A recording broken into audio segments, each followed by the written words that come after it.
Hello dear students, welcome to our channel reminds education. अब exam की tension को कर दो बाय बाय, क्योंकि मैं कुमिका आपके लेकर आ गई हूँ ग्रेड 10 केमिस्ट्री के सारे चैप्टर बिल्कुल इजी और सिंपल ट्रिक्स के साथ। सो fasten your seat belts and let's get started. Today we are here to learn about chemistry chapter number 1, chemical reactions and equations. So have you ever wondered कि कुछ fruits, vegetables, if they are kept in a room, so after some time they get rotten?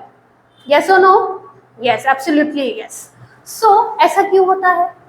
And have you ever seen कोई iron article, उसको अगर बाहर रखते हैं atmosphere में, तो उसके ऊपर एक रेड कलर का रस्ट डेवलप हो जाता है। I know you people have seen this a lot. So ऐसा क्यों? सो ये जो क्यों है, इसका जवाब ये है कि ये जितनी भी चीजें हो रही है, these are all chemical reactions. So in this chapter हम देखेंगे कि what are chemical reactions and what are chemical equation. Are chemical reactions and equation same? All these answers we will get in this video. So keep watching and learning. So शुरू करते हैं कि what is chemical reaction. Examples I have given: rotting of fruits and rusting of iron. इसके जैसे ही digestion in your body, आपकी body में जो आपका फूड है, it get digest and gives you a lot of energy to do all your activities what you are doing in the classroom, right? So digestion. Even ये जो खाना हम खा रहे हैं, who is giving us this food? Plants. And by what process? Yes, you're absolutely right. Photosynthesis. So ये सारी processes और इनके अलावा भी बहुत सारी प्रोसेसेस, ये सारी की सारी एग्जाम्पल है केमिकल रिएक्शंस का।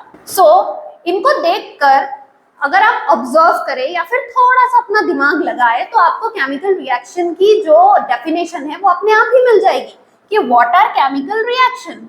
इन सभी में यू विल नोटिस कि कुछ ना कुछ इनिशियल चीज जो है वो पूरी तरीके से चेंज हो जा रही है in a new substance. So chemical reactions are nothing but the processes in which an initial substance is changing to a new substance।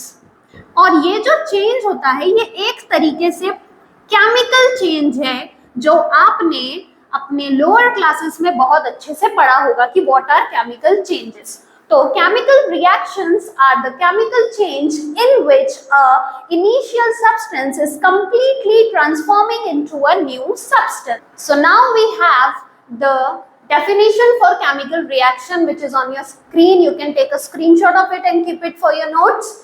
Initial substance changes the properties completely and forms a new substance in a chemical reaction.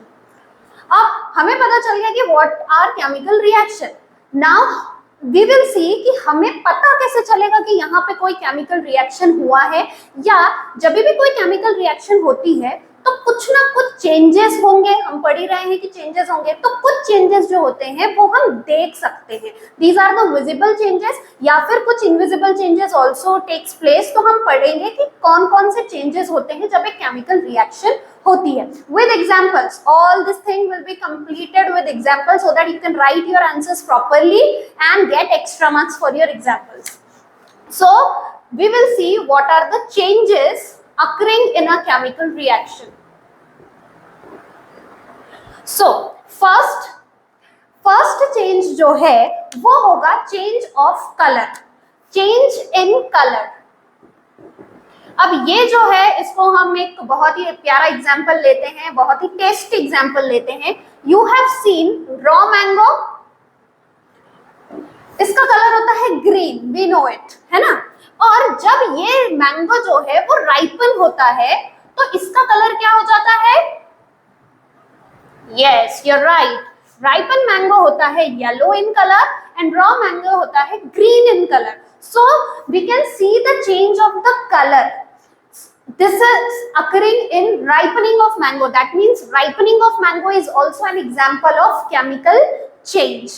Like rusting जो हमने previous example देखा था, तो rusting में भी क्या हो रहा था, the iron which was blackish greyish in colour, iron article जो है उसके ऊपर रेड कलर का एक रस्ट डेवलप हो रहा था। तो रस्ट का development is a chemical reaction only, और वो रेड कलर के डेवलपमेंट से हमें पता चल रहा है कि आयरन जो है हमारा क्या हो चुका है, रस्ट हो चुका है। तो that is also an example of change in colour. Second जो चेंज होता है that is change in state. अब इसके लिए हम एक थोड़ा सा टिपिकल एग्जांपल लेंगे जिसमें विल सी कि अमोनिया, आपको पता होगा अमोनिया गैस जो होती है, ठीक है, ये जब HCl के साथ में रिएक्ट करती है तो ये चेंज हो जाती है इनटू अमोनियम क्लोराइड। एंड ये अमोनियम क्लोराइड शायद आपको याद आ रहा होगा कि आपने कहाँ पढ़ा है अमोनियम क्लोराइड। जल्दी से कमेंट सेक्शन में इसके आप बताइए कि व्हाट इज अमोनियम क्लोराइड और कहाँ आपने इसको यूज किया है, will text you whether you are right और रॉन्ग। ओके, सो ये जो अमोनियम है ये अगर हम देखें तो this is gaseous in state. ये जो HCl आप यूज करने वाले हो इसके अंदर that will be also gaseous, okay, और ये दोनों चेंज हो जाते हैं into ammonium chloride which will be a solid. तो मैंने एक आपको हिंट भी दे दिया है कि दिस इज अ सॉलिड, ठीक है। सो ये चेंज इन स्टेट हो रहा है इन अ रिएक्शन, तो this is also an example of change of state. So after that we are going to learn the third change that is evolution of gas. अब इसका मतलब क्या, इसका मतलब ये है कि कुछ रिएक्शंस ऐसी होती है जिसके अंदर कोई चेंज ऑफ कलर नहीं होता, कोई स्टेट चेंज नहीं होता, बट हमें कुछ गैस इवॉल्व होते हुए दिखती है। जैसे आपने देखा ही होगा, इफ यू हैव, कभी आपने चूना भिगाया हो, ठीक है, चूना दैट इज लाइम, उसको जब आप पानी में भिगाते हो तो आपको बुलबुले निकलते हुए दिखाई देते हैं, है ना। तो that is also a chemical reaction. उसमें क्या रिएक्शन हो रही है वो हम वीडियो में आगे पढ़ेंगे कि वहां पर क्या केमिकल रिएक्शन हो रही है, तो उसमें गैस इवॉल्व होती है। ऐसे ही बहुत सारे आपके ऐसे रिएक्शंस होते हैं, जैसे फोटोसिंथेसिस। फोटोसिंथेसिस के अंदर भी एक गैस इवॉल्व होती है। बताइए फोटोसिंथेसिस में प्लांट्स हमें कौन सी गैस देते हैं? Oxygen, right, absolutely right. So that is also evolution of gas only. Even हम लोग जो रेस्पिरेशन करते हैं उसके अंदर भी हम एक गैस इवॉल्व करते हैं एक्सहेलेशन के थ्रू। बताइए कौन सी गैस जो है ह्यूमन बीइंग एक्सहेल करता है? Carbon dioxide, right, absolutely right. So all these are also example of evolution of gas. और इसके अलावा भी जो टिपिकल उसके एग्जांपल्स है वो हम आगे पढ़ने वाले हैं चैप्टर में, तो बने रहिएगा, okay. And the last change जो होता है that is the change in temperature. Sometimes you have feel कि आपने कोई चीज मिलाई हो। आप अपने स्कूल्स के केमिस्ट्री लैब में देखना, जब आप कुछ केमिकल्स को मिलाते हो तो कभी कभी आपके टीचर आपको बोलते हैं कि सावधानी से मिलाइएगा, या फिर उसको मिक्स करने के टाइम पर take safety measures. Why so? Because कुछ केमिकल्स ऐसे होते हैं जब उनको आप आपस में मिलाते हो तो वो टेम्परेचर का चेंज करते हैं। समटाइम्स वो टेम्परेचर का चेंज ऐसे होता है कि टेम्परेचर कम होता है तो वो जो यूटेंसिल है या फिर इंस्ट्रूमेंट है वो ठंडा हो जाता है, और समटाइम्स उसका टेम्परेचर बढ़ जाता है, वो गर्म होता है। जैसे मैंने जो आपको चूने वाला एग्जांपल बताया था, when you mix a lime with water, that time वो जो कंटेनर है द यूटेंसिल, वो उसका जो बॉटम होगा that will have a rise in temperature और वो गर्म हो जाएगा, बॉटम विल बी हॉटर। वैसे ही एक एग्जांपल जिसमें जो एसिड है, जनरली हम डाइल्यूशन करते हैं लैबोरेटरीज में, एसिड को हम लोग डाइल्यूट करते हैं। तो जब एसिड के अंदर, ये पानी के अंदर एसिड मिलाया जाता है डाइल्यूशन की प्रोसेस में, तो that time also the test tube, you will observe कि जो टेस्ट ट्यूब है उसका बॉटम जो है वो हॉट हो जाएगा, दैट मींस टेम्परेचर राइज हो जाएगा। तो this is also an example of chemical reaction between acid and water where temperature is rising, मतलब हॉट हो रहा है। इवन ये जो टेम्परेचर का चेंज है, आप अभी आगे वीडियो में और भी चीजें पढ़ेंगे जिसके अंदर आपको इसके भी एग्जांपल्स बहुत सारे मिल जाएंगे। Typical reaction. So basically chemical reaction में ज्यादा पार्ट्स नहीं होते हैं, दो ही पार्ट्स हैं जो कि बहुत इंपॉर्टेंट है। केमिकल रिएक्शन के दो इंपॉर्टेंट पार्ट्स में first one is the reactant and the second one is the product. अब हमने पढ़ा ही था कि केमिकल रिएक्शन में एक इनिशियल सब्सटेंस चेंज हो जाता है एक न्यू सब्सटेंस के अंदर। तो इनिशियली आपके केमिकल रिएक्शन में जो भी चीजें पार्टिसिपेट कर रही है, those all things are known as reactants. देखिए वर्ड रिएक्शन और रिएक्टेंट उसी से बना है। जो भी चीज पार्टिसिपेट करने वाली है आपके रिएक्शन में, these are known as the reactant, participating species. अब स्पीशीज इसलिए क्योंकि जो रिएक्टेंट्स होते हैं एक भी हो सकता है, दो भी हो सकते हैं, तीन भी हो सकते हैं, बहुत सारे हो सकते हैं। तो जितने भी, जैसे आपने जितने भी एग्जाम्पल देखे उसके अंदर अभी तक के हमने एक ही रिएक्टेंट को पार्टिसिपेट करवाया, लेकिन आगे आप पढ़ेंगे कि दो रिएक्टेंट मिलके भी प्रोडक्ट बनाते हैं, तीन रिएक्टेंट मिलके भी प्रोडक्ट बनाते हैं, ठीक है। तो जो भी पार्टिसिपेटिंग स्पीशीज होती है किसी केमिकल रिएक्शन की, वो होते हैं रिएक्टेंट्स। और सिमिलरली जो नई चीज बन रही है, सब्सटेंस बन रहा है, उसको हम क्या बोलेंगे? प्रोडक्ट बोलेंगे। तो product are the substances which are formed after the reaction, ठीक है। और ये चीज याद रखना कि पार्टिसिपेटिंग स्पीशीज मतलब ये रिएक्शन होने के पहले जितनी भी चीजें रहेगी हम उसको बोलेंगे रिएक्टेंट्स। ये बिफोर रिएक्शन है। और रिएक्शन होने के बाद, चेंजेस होने के बाद जो आपको मिलेगा वो कहलाएंगे आपके products. Okay, so reactants are the participating species before reaction and products are the substances which are formed after the reaction. So congratulations, अब आपको पता चल चुका है कि what are chemical reactions. तो अब बढ़ते हैं हमारे next topic की तरफ, that is chemical equation. आपको याद होगा I have said कि केमिकल रिएक्शन और इक्वेशन एक है क्या? इस चीज का भी जवाब हमको इस वीडियो में मिलने वाला है। तो केमिकल रिएक्शन और इक्वेशन दोनों एक नहीं होते हैं। एक्चुअल में क्या होता है, जो भी केमिकल रिएक्शन हम लोग पढ़ते हैं, जैसे कि एक एग्जांपल मैं दे रही हूँ आपको, फॉर्मेशन ऑफ वाटर, हम उसको बोलेंगे कैसे? That hydrogen and oxygen are combining to form water. ये एक केमिकल रिएक्शन है, ठीक है, फॉर्मेशन ऑफ वाटर। या फिर बर्निंग ऑफ फ्यूल, कि कोई भी फ्यूल जब बर्न होता है तो वो कार्बन डाइऑक्साइड रिलीज करता है, ठीक है। So these are the chemical reactions. But आप इसको जब लिखने जाओगे तो it will take a lot of time, है ना। सो इस चीज को रेक्टिफाई करने के लिए हम एक नया कॉन्सेप्ट लेकर आए हैं जो कि बिल्कुल नया नहीं है। हम केमिकल रिएक्शन को इक्वेशन के फॉर्म में रिप्रेजेंट कर सकते हैं, ठीक है। तो एक्चुअल में केमिकल रिएक्शन तो वो प्रोसेस है, बट उसका जो रिप्रेजेंटेशन है, these are known as equations, ठीक है।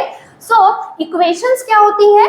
Equations are the symbolic representation, symbolic representation of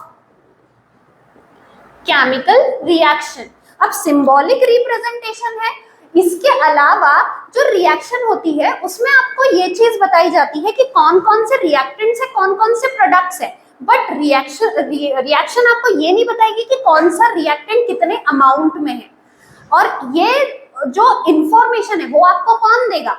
absolutely right, equation ही देगी। So equations are more informative about the reaction. ये हमें ज्यादा इंफॉर्मेशन देती है अबाउट द रिएक्शन कि कितने रिएक्टेंट उसमें पार्टिसिपेट कर रहे हैं, कितने मॉलिक्यूल्स ऑफ प्रोडक्ट फॉर्म हो रहे हैं।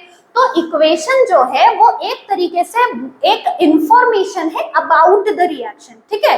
जैसे आपने पढ़ा होगा कि element, carbon is an element, लेकिन C is the symbolic representation जो हम यूज करते हैं। तो वही सिंबल्स को, केमिकल फॉर्मूलाज जो हमने 9th में पढ़ रखे हैं, उन सिंबल्स को, केमिकल फॉर्मूलाज को यूज करके हम एक इक्वेशन तैयार करते हैं। इक्वेशंस जो है वो मोर इंफॉर्मेटिव तो है ही, बट साथ में these are easier to write, क्योंकि इनमें सिर्फ सिंबल्स और केमिकल फॉर्मूलाज यूज होते हैं। तो ये हमारा टाइम तो कम कंज्यूम करती है, मोर इन्फॉर्मेटिव तो होती है, और जब हम सिंबल लिखते हैं, केमिकल फॉर्मूला लिखते हैं, तो वो इजियर होती है, ठीक है। और तीसरा इंपॉर्टेंट चीज जो इक्वेशन का है वो ये है कि जो इक्वेशन होती है, these are easier to balance, easier to balance. अब ये बैलेंसिंग क्या है? ये बैलेंसिंग है जो कि आप नेक्स्ट टॉपिक आपके चैप्टर का है balancing the chemical equation. And mind my words, ये जो है आपका सबसे इंपॉर्टेंट पार्ट है आपके पूरे ग्रेड 10 केमिस्ट्री को कवर करने वाला, ठीक है। तो अगर आपको बैलेंसिंग नहीं आई तो आप कुछ नहीं कर सकते इस चैप्टर में भी और आगे के भी कोई चैप्टर में भी। तो वो बैलेंसिंग जो है वो इक्वेशन में बहुत इजी हो जाता है, ठीक है। तो इसीलिए equations are more easier to write, to learn and to balance, and these gives us a clear representation of what a chemical reaction is going to say, okay। so अब हम पढ़ेंगे कि इक्वेशन जो है इसके पार्ट्स क्या है, ठीक है। तो अब सीखते हैं कि how we will write a chemical equation. So let's take an example of वही वाटर का फॉर्मेशन ऑफ वाटर, जिसमें hydrogen and oxygen are combining to form water. तो आप उसको लिखोगे कैसे? तो इसको हम ऐसे लिखेंगे कि हाइड्रोजन का सिंबल है H2 एंड ऑक्सीजन का सिंबल है O2 एंड वाटर का केमिकल फॉर्मूला इज H2O। ध्यान रखिए, इस एग्जांपल के साथ में हम आपको इक्वेशन के पार्ट्स भी साथ साथ में बताते चलेंगे, ठीक है। तो आप इसको लिखोगे कैसे? तो reactants will be changing into the products. हमेशा याद रखना कि जब भी इक्वेशन आप लिख रहे हो तो we have to mention reactants this side and product this side, और इन दोनों के बीच में एक एरो आएगा जिसका टेल जो है वो रिएक्टेंट के साइड में होगा और arrow head will be pointed towards the product, जिससे वो ये बताएगा कि reactants are going to change into the products. And second चीज जो है कि लिखते टाइम ये याद रखेगा कि रिएक्टेंट्स जो है एक भी हो सकते हैं और एक से ज्यादा भी हो सकते हैं। Similarly products can also be one and more than one. So जब भी आप रिएक्टेंट्स अगर इस तरीके से लिख रहे हैं कि ज्यादा रिएक्टेंट्स और ज्यादा प्रोडक्ट है, तो उनके बीच में आपको एक प्लस का साइन लगाना होता है। ये प्लस साइन इंडिकेट करता है कि यहाँ पर एक से ज्यादा रिएक्टेंट है। मतलब अगर रिएक्टेंट आपके पास में 1 है, 2 रिएक्टेंट है, तो reactant number 1 plus reactant number 2 ये बना रहे हैं आपके प्रोडक्ट। अब प्रोडक्ट में भी 1 और 2 भी हो सकते हैं, तो वैसे ही सिमिलरली प्रोडक्ट के साथ में भी प्लस का साइन लगेगा। हमारे इस वाले एग्जाम्पल में ऐसा कुछ नहीं है, we are having just 2 reactants. तो हम क्या लिखेंगे? हाइड्रोजन का सिंबल H2 प्लस ऑक्सीजन का सिंबल O2। ये काय में चेंज हो रहा है? ये चेंज हो रहा है वाटर के अंदर। तो हमारा एक ही प्रोडक्ट है, तो अभी हमने सिर्फ प्रोडक्ट 1 ही लिखा है। अब इसके साथ आपको ये पता चल गया कि ये हाइड्रोजन और ऑक्सीजन मिलके क्या बना रहे हैं? वाटर। बट यहाँ पर ध्यान रखिएगा, जो आपकी रिएक्शन की इक्वेशन होती है इसमें इसके अलावा भी बहुत सारी चीजें मेंशन होती है। As I said, equations are more informative. तो वो क्या क्या इंफॉर्मेशन आपको दे सकती है? तो ये तो इस रिएक्शन के लिए हमारे पास में हो चुका है, बट जो चीज आपको ध्यान रखनी है आगे की सारी रिएक्शंस की इक्वेशन में, वो है सबसे पहले रिएक्शन में आपको लिखना है रिएक्टेंट्स, देन प्रोडक्ट्स,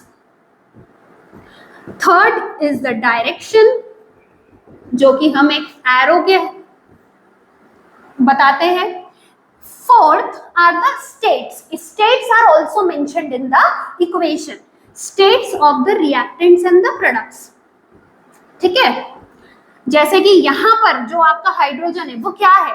हाइड्रोजन जो है वो एक गैस है, तो यहाँ पर आपको गैस का G in a bracket mention करना होगा, ठीक है। Oxygen is also a gas, तो ये भी विद अ G आपको मेंशन करना होगा। और जो प्रोडक्ट आपका बन रहा है दैट इज अ लिक्विड, तो लिक्विड के लिए हम L यूज करते हैं विद इन अ ब्रैकेट।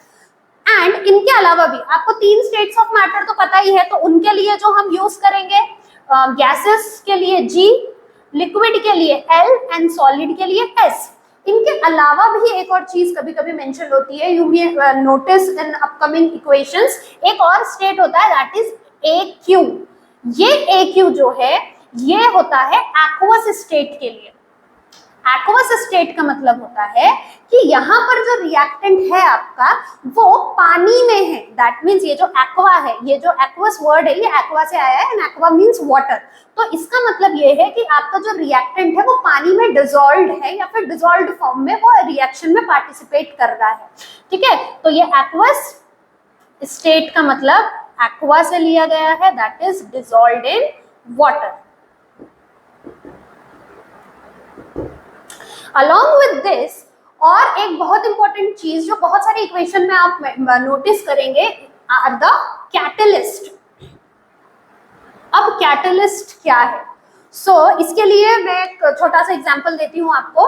हम बचपन से पढ़ते आ रहे हैं फोटोसिंथेसिस की डेफिनेशन। फोटोसिंथेसिस क्या होता है? A process in which carbon dioxide and water in the presence of sunlight and chlorophyll they are becoming glucose. ठीक है, वो बना रहे हैं ग्लूकोज जो कि हमारा केमिकल एनर्जी है। इसमें हमने एक वर्ड यूज किया, इन द प्रेजेंस ऑफ। तो यहाँ से जो ये कैटलिस्ट होते हैं, ये वो सब्सटेंसेस होते हैं या फिर वो कंडीशंस होती है जिनके प्रेजेंस में एक केमिकल रिएक्शन होती है।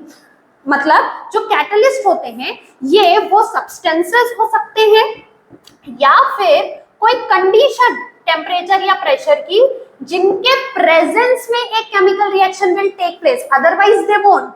मतलब कुछ रिएक्शंस ऐसी होती है जो सिर्फ सर्टेन पीपल के सब्सटेंसेस के प्रेजेंस में ही हो पाती है, जैसे फोटोसिंथेसिस क्लोरोफिल के एब्सेंस में नहीं हो पाएगी, सनलाइट के एब्सेंस में नहीं हो पाएगी।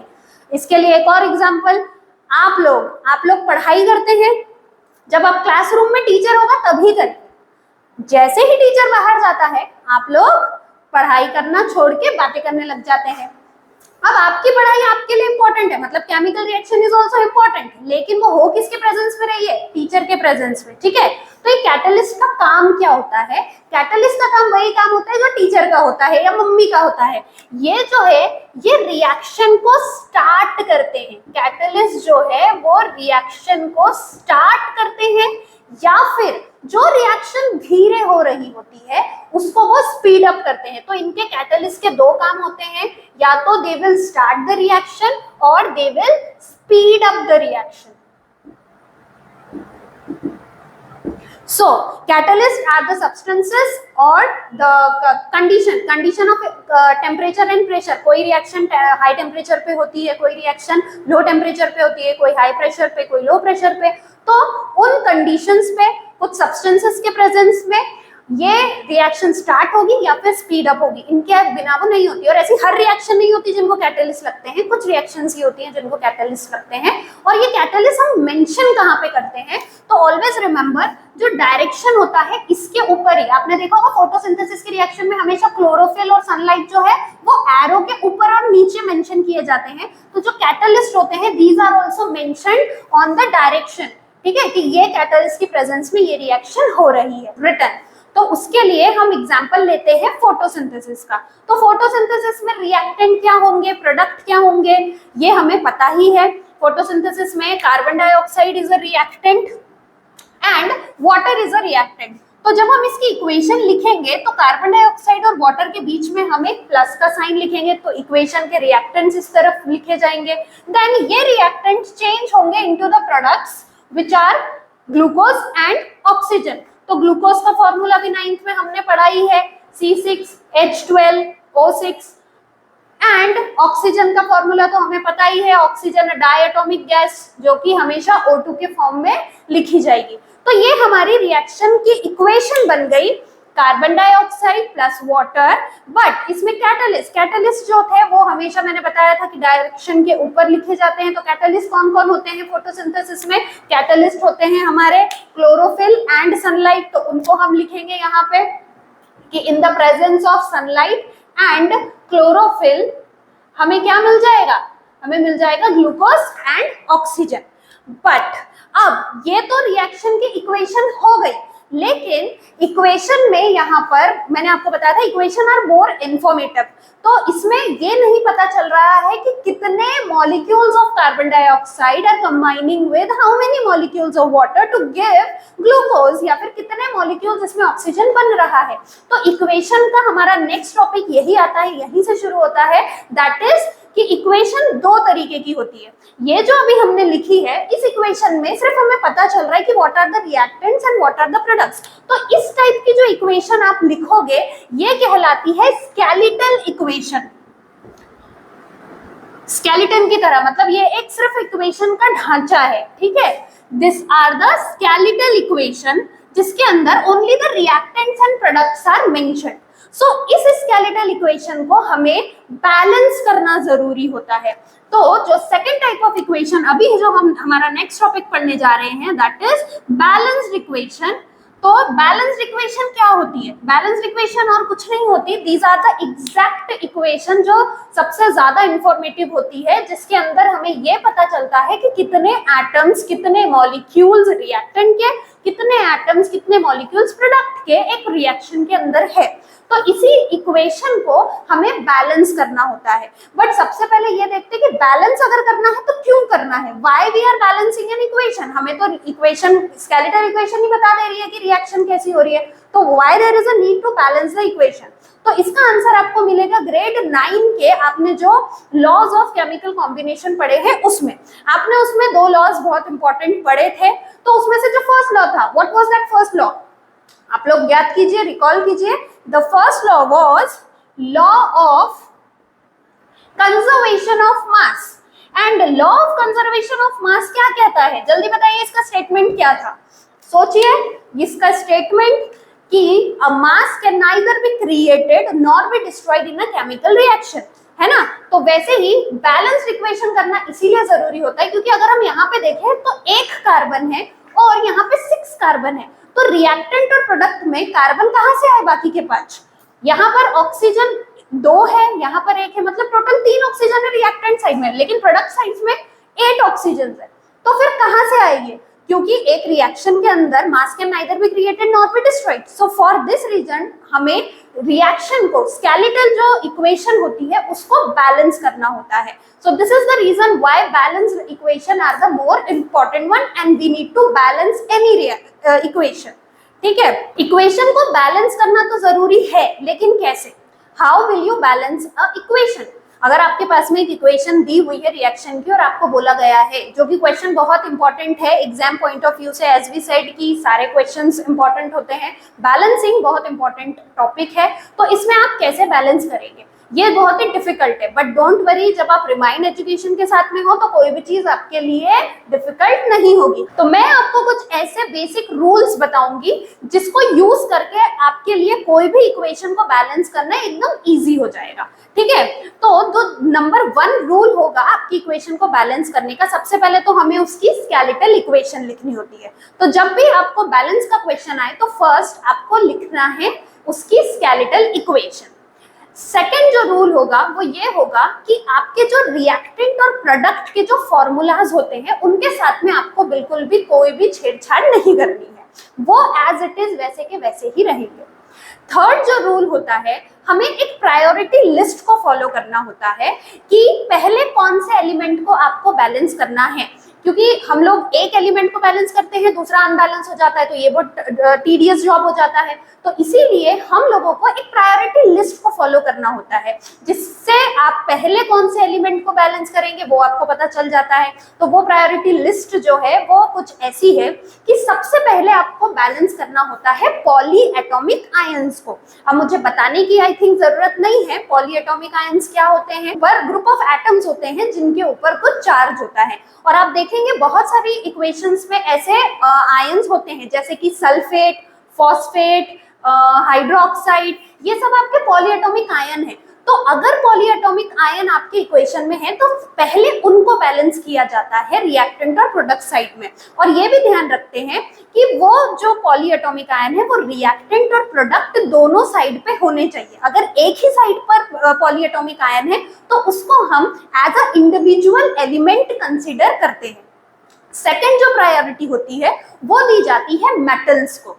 मेटल्स में हाईली रिएक्टिव मेटल को पहले आप बैलेंस करेंगे और उसके बाद में आप उससे कम रिएक्टिव मेटल को बैलेंस करें। थर्ड प्रायोरिटी जो है वो दी जाती है नॉन मेटल्स को। नॉन मेटल्स में भी हाइड्रोजन और ऑक्सीजन की प्रायोरिटी सबसे आखिर की है, मतलब पहले आप उन नॉन मेटल्स को बैलेंस करेंगे जो हाइड्रोजन और ऑक्सीजन के अलावा, ठीक है, जैसे आपका सल्फर हो गया, फास्फोरस हो गया, उनको पहले करेंगे, then we will go to hydrogen and oxygen. और लास्ट और सबसे इंपॉर्टेंट आपका जो रूल है वो ये होता है कि जब भी आप बैलेंस करते हो कोई भी इक्वेशन को तो उसके अंदर हम कोएफिशिएंट ऐड करते हैं in front of the reactant, क्योंकि हमें रिएक्टेंट और प्रोडक्ट के फॉर्मूला को बिल्कुल भी नहीं बदलना है। तो ये जो कोएफिशिएंट होगा ये कभी भी कोई फ्रैक्शन नहीं होगा, दैट मींस बैलेंसिंग में fractions are not allowed. Okay तो ये कुछ बेसिक रूल्स है जिनको यूज करके अभी हम कुछ प्रैक्टिस भी करते हैं, because practice makes a man perfect. तो हमें प्रैक्टिस करने के लिए कुछ क्वेश्चंस है जिनको हम इन रूल्स को फॉलो करते हुए बैलेंस करेंगे, एंड यू विल सी कि बैलेंसिंग बहुत आसान है। तो हमारे पास में है एग्जांपल नंबर 1। सबसे सिंपल से स्टार्ट करते हैं हम। Hydrogen and oxygen combines to form water. ये हमारे पास में इसकी एक स्केलेटल इक्वेशन है। स्केलेटल क्यों? क्योंकि वी कैन सी कि हाइड्रोजन जो रिएक्टेंट साइड पे है और प्रोडक्ट साइड पे है वो सेम है क्या। तो सबसे पहले आपको रिएक्शन में यही लिखना है कि आपके रिएक्टेंट में जो एटम्स है उनको लिखेंगे पर प्रायोरिटी के हिसाब से। तो यहाँ पे दोनों ही क्या है, दोनों ही एलिमेंट जो है वो नॉन मेटल है, तो हम उनको डायरेक्टली लिख सकते हैं हाइड्रोजन एंड ऑक्सीजन। ठीक है, number of hydrogen and oxygen in the reactant side. Hydrogen के जो आपको सबस्क्रिप्ट में दिख रहा है 2, वही उसके नंबर है, तो हाइड्रोजन 2, एंड जो एटम्स है ऑक्सीजन के उसके सबस्क्रिप्ट में 2 है, तो ऑक्सीजन भी कितना है यहाँ पर 2 है। अब हम प्रोडक्ट साइड में देखते हैं, तो प्रोडक्ट के अंदर हम देखें तो प्रोडक्ट में आपके पास में हाइड्रोजन एंड ऑक्सीजन के नंबर, हाइड्रोजन जो है वो 2 है और ऑक्सीजन जो है केवल 1 है। इसका मतलब यहाँ पर ये जो रिएक्शन है स्केलेटल इक्वेशन है ये अनबैलेंस्ड है, and we need to balance it वो ऑक्सीजन के पॉइंट ऑफ व्यू से। ठीक है, तो जो पहला रूल है कि आपको रिएक्टेंट और प्रोडक्ट के फॉर्मूला के साथ में बिल्कुल भी छेड़छाड़ नहीं करनी है, तो हम उसको एक बॉक्स के थ्रू भी कर सकते हैं, जैसे कि आपके एनसीईआरटी बुक में भी यही दिया हुआ है कि आप उसको एक बॉक्स बना सकते हैं एंड इमेजिन भी कर सकते हैं। जरूरी नहीं है कि बॉक्स बनाना ही है, यू कैन इमेजिन कि आपने इसको बॉक्स बना लिया है और अब इसके अंदर आपको कुछ नहीं करना है, and you will add only the coefficient in front of the boxes. ठीक है, सो यहाँ पर हमारे पास में ऑक्सीजन ही अनबैलेंस्ड है, तो हम क्या करेंगे, सबसे पहले ऑक्सीजन को बैलेंस करने की कोशिश करेंगे। तो ऑक्सीजन यहाँ पे 2 है और यहाँ पे 1 है, तो कोएफिशिएंट में जब आप कोई भी चीज लगाते हो तो याद रखिएगा कि कोएफिशिएंट में जो भी नंबर लगेगा वो यहाँ पे जो एटम के साथ में सबस्क्रिप्ट में नंबर है उसको मल्टीप्लाई होगा। ये बहुत इंपॉर्टेंट रूल है, तभी आपको नंबर ऑफ एटम्स पता चलेंगे। तो जो कोएफिशिएंट में आप यहाँ पर लगाओगे वो यहाँ के नंबर से, सबस्क्रिप्ट के नंबर से मल्टीप्लाई होगा। तो यहाँ पर जो ऑक्सीजन 2 है, अब 1 को 2 करने के लिए हम क्या करेंगे, तो 1 को 2 करने के लिए हमको करना पड़ेगा multiplication of 2 in the product side. ये भी याद रखना कि प्रोडक्ट में अनबैलेंस्ड है वो, तो प्रोडक्ट साइड में हम कोएफिशिएंट में क्या लगा देंगे, 2 लगा देंगे। जब आप कोएफिशिएंट में 2 लगा रहे हो तो आपका ऑक्सीजन जो है अब क्या हो गया, बैलेंस। बट इसके साथ साथ आप ये देखोगे कोएफिशिएंट में जब 2 लगा तो ये 2 इस हाइड्रोजन के साथ में भी लग गया है, तो ये 2 यहाँ पर भी लगा है, तो अब आपके हाइड्रोजन कितने हो गए हैं, 4 हो गए हैं। नाउ इन दिस केस आपका हाइड्रोजन अनबैलेंस हो गया, तो आपको अब हाइड्रोजन को बैलेंस करना पड़ेगा। अब बैलेंस अनबैलेंस कहाँ पर है, वो रिएक्टेंट के साइड में है, तो आपको यहाँ पे 4 लाने के लिए, रिएक्टेंट साइड पे हाइड्रोजन 2, तो आपको 4 लाने के लिए क्या करना पड़ेगा, इस रिएक्टेंट साइड पे भी हाइड्रोजन को 2 से मल्टीप्लाई करना पड़ेगा। और ये जो 2 है वो कहाँ लगेगा, बॉक्स के अंदर तो नहीं लगेगा, ये लगेगा बॉक्स के बाहर, मतलब कोएफिशिएंट में आपको लिखना पड़ेगा 2। तो इन दिस वे आपका, अब अगर आप देखोगे तो हाइड्रोजन 2 into 2 4 हो गए, जो कि आपके रिएक्टेंट और प्रोडक्ट दोनों साइड में 4 आ गए हैं, और ऑक्सीजन 2 यहाँ पर है और यहाँ पे भी 1 into 2 2 हो गए हैं, तो मतलब अब आपकी जो इक्वेशन है वो हो गई है balance. So this is the balance equation for formation of water. So second example के लिए हम लोग लेते हैं वो रिएक्शन जो आपके एक्टिविटी नंबर 1 में दी हुई है, और ध्यान रखिएगा ये एक्टिविटी भी बहुत इंपॉर्टेंट है, केस बेस्ड स्टडी क्वेश्चंस में एक्टिविटीज आती हैं। So वो एक्टिविटी ये कहती है कि magnesium ribbon is getting burned and it is forming a compound. तो वो कंपाउंड कैसा है, तो अब हम इसको इसी क्वेश्चन के अंदर वो रिएक्शन भी देखते हैं और उसको बैलेंस कैसे करना है वो भी देखते हैं। तो मैग्नीशियम रिबन, तो मैग्नीशियम का जो एलिमेंट है मैग्नीशियम, उसका सिंबल क्या होगा, Mg होगा। Is burning in the presence of oxygen, और बर्निंग में आपको पता ही ऑक्सीजन के बिना बर्निंग हो नहीं सकती, तो इसके साथ में ये रिएक्टेंट क्या बन जाएगा हमारा, oxygen, oxygen that is O2। जब कोई मेटल ऑक्सीजन के साथ में रिएक्ट करता है तो वो बनाता है मेटल ऑक्साइड, तो यहाँ पर अल्टीमेटली आपका जो प्रोडक्ट बनेगा वो होगा आपका मैग्नीशियम ऑक्साइड। ठीक है, तो मैग्नीशियम ऑक्साइड जो है उसका फॉर्मूला होता है MgO and this is a skeletal reaction या इक्वेशन फॉर दैट एक्टिविटी। ठीक है, अब इसको हमको करना होगा बैलेंस। तो बैलेंस कैसे करेंगे?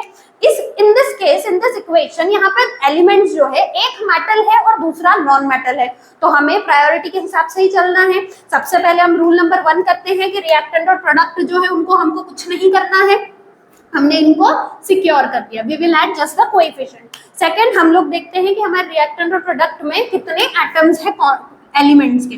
तो ये हमारे रिएक्टेंट साइड पे और प्रोडक्ट साइड पे अगर हम देखें तो मैग्नीशियम कितने हैं?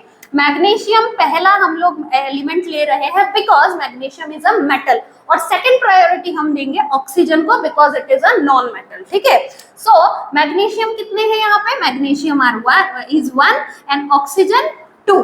यहाँ पर मैग्नीशियम कितने हैं? तो मैग्नीशियम यहाँ पे है 1 और यहाँ पर जो ऑक्सीजन है वो कितने हैं? तो यहाँ पर ऑक्सीजन भी है 1। तो इन दिस केस हमें क्लियर दिख रहा है कि मैग्नीशियम जो कि मेटल है भले ही प्रायोरिटी में है but it is already balanced. तो हम लोग क्या करेंगे? ऑक्सीजन को बैलेंस करने की कोशिश करेंगे। कैसे करेंगे? हम लोग मल्टीप्लाई कर देंगे प्रोडक्ट साइड में इनटू 2 ताकि ऑक्सीजन जो है वो क्या हो जाए? बैलेंस हो जाए। बट यहाँ पर अब हमारे मैग्नीशियम क्या हो गए? अनबैलेंस, क्योंकि यहाँ पर भी मल्टीप्लीकेशन हो जाएगा 2 का because it is a coefficient. तो मैग्नीशियम क्या हो गया? 2 हो गया। तो इसको हम अब बैलेंस करने के लिए क्या करेंगे? मैग्नीशियम को रिएक्टेंट साइड पे भी 2 से मल्टीप्लाई कर देंगे एंड नाउ द रिएक्शन जो आपकी बैलेंस्ड इक्वेशन बन जाएगी आपके रिएक्शन के लिए वो होगी 2Mg plus O2 gives rise to 2MgO. So this is the reaction. हमारा थर्ड एग्जाम्पल है AgNO3 plus MgCl2 gives rise to AgCl plus MgNO3 taken twice. तो अब इसको कैसे बैलेंस करेंगे? जो मैंने आपको पॉलीएटॉमिक वाला एक रूल बताया था वो रूल यहाँ पर यूज होगा बिकॉज इन दिस केस यहाँ पर NO3 जो है this is a polyatomic ion and यहाँ पर भी NO3 है, मतलब NO3 जो कि एक पॉलीएटॉमिक आयन है वो रिएक्टेंट और प्रोडक्ट दोनों ही साइड पर प्रेजेंट है। तो हमको इसको प्रायोरिटी में फर्स्ट प्रायोरिटी देनी है। तो फर्स्ट हम लोग हमारे रूल के हिसाब से रिएक्टेंट और प्रोडक्ट को सिक्योर कर लेंगे with in a box so that हम इसके अंदर कुछ भी ना करें। एंड अब हम रिएक्टेंट और प्रोडक्ट साइड पे जो एलिमेंट्स और आयंस प्रेजेंट है उनको लिखेंगे। तो सबसे पहली प्रायोरिटी हम देंगे NO3 को। ठीक है, आप लोग ये कीजिएगा कि जो प्रायोरिटी के बेसिस पे ही आप लिखिए ताकि आपको आसानी हो कि किसको पहले आपको बैलेंस करना है और किसको बाद में। जैसे पॉलीएटॉमिक आयन है तो पहले पॉलीएटॉमिक आयन लिखेंगे, फिर सेकंड हम देखेंगे कि इसमें मेटल है क्या। तो हाँ, यहाँ पर silver is also a metal, magnesium is also a metal. तो किसको हम पहले लेंगे? हम इसमें लेंगे मैग्नीशियम को क्योंकि magnesium is more reactive than silver. तो यहाँ पे सेकंड प्रायोरिटी पे हम मैग्नीशियम को लिखेंगे और थर्ड प्रायोरिटी पे हम लिखेंगे सिल्वर को, दैट इज Ag, क्योंकि वो मैग्नीशियम से कम रिएक्टिव है। और लास्ट प्रायोरिटी हम देंगे हमारे नॉन मेटल को जो कि है क्लोरीन। अब इन एलिमेंट्स के नंबर लिखते हैं हम। अगर हम रिएक्टेंट साइड पे देखें तो NO3 कितने हैं? ये सिर्फ एक ही NO3 है। देन मैग्नीशियम कितने हैं यहाँ पे? वो भी एक ही है। सिल्वर कितना है यहाँ पे? वो भी एक ही है। और क्लोरीन कितने हैं यहाँ पे? 2 है। अब सेम हम प्रोडक्ट साइड पे देखते हैं। प्रोडक्ट साइड पे NO3, Mg, Ag and Cl कितने नंबर है? तो यहाँ पर प्रोडक्ट साइड में हम देख रहे हैं NO3 जो है वो टेकन ट्वाइस है, दैट मींस NO3 के नंबर कितने हो गए? 2 हो गए प्रोडक्ट साइड में। यहाँ पर मैग्नीशियम 1 ही है, सिल्वर भी 1 ही है और क्लोरीन जो है वो 1 है। तो इस केस में हम देखते हैं हमारा पॉलीएटॉमिक आयन और हमारा नॉन मेटल ये दोनों क्या है? अनबैलेंस्ड है। तो हमको इसको बैलेंस करना पड़ेगा। तो how will we do that? हमको कोएफिशिएंट लगाना पड़ेगा। यहाँ पे 2 है, यहाँ पे 1 है, तो हम यहाँ पर मल्टीप्लिकेशन कर देंगे, कोएफिशिएंट लगा देंगे NO3 के साइड में 2 का। तो जब हम यहाँ पे लगा रहे हैं 2, तो इन दिस केस ये 2 जो है सिल्वर के साथ में भी ऐड ऑन हो रहा है, उसके सब्सक्रिप्ट 1 के साथ में ये मल्टीप्लाई होगा तो सिल्वर भी क्या हो जाएगा? 2 हो जाएगा। तो यहाँ पे NO3 तो हमारे बैलेंस हो गए, लेकिन सिल्वर और क्लोरीन अब दोनों भी क्या हो गए? अनबैलेंस्ड हो गए। अनबैलेंस्ड हो गए तो इन दिस केस हम किसको प्रायोरिटी देंगे? सिल्वर और क्लोरीन में सिल्वर को देंगे। वेरी गुड, क्योंकि सिल्वर इज अ मेटल। तो सिल्वर को बैलेंस करने के लिए हम क्या करेंगे, यहाँ पर 2 है वो और यहाँ पर 1 है, तो हम यहाँ पर 2 का मल्टीप्लीकेशन कर देंगे प्रोडक्ट साइड में, तो हमारा सिल्वर भी क्या हो जाएगा, बैलेंस हो जाएगा। एंड अब आप ये नोटिस करोगे कि ये सिल्वर यहाँ पर जब आपने 2 लगा दिया तो ये जो 2 है इस क्लोरीन के साथ में भी आ गया है, तो यहाँ पर हमारा क्लोरीन भी क्या हो गया, बैलेंस हो गया। और इन दिस वे हमारी एक बैलेंस्ड केमिकल इक्वेशन आ गई है for this reaction. I hope आप लोगों को बैलेंसिंग द केमिकल इक्वेशन बहुत अच्छे से समझ आ गई होगी। अब इसका नेक्स्ट टॉपिक है types of chemical reactions, and इसके लिए आपको वेट करना होगा हमारे पार्ट 2 वीडियो के लिए। So stay tuned to Reminds Education, keep watching and keep learning.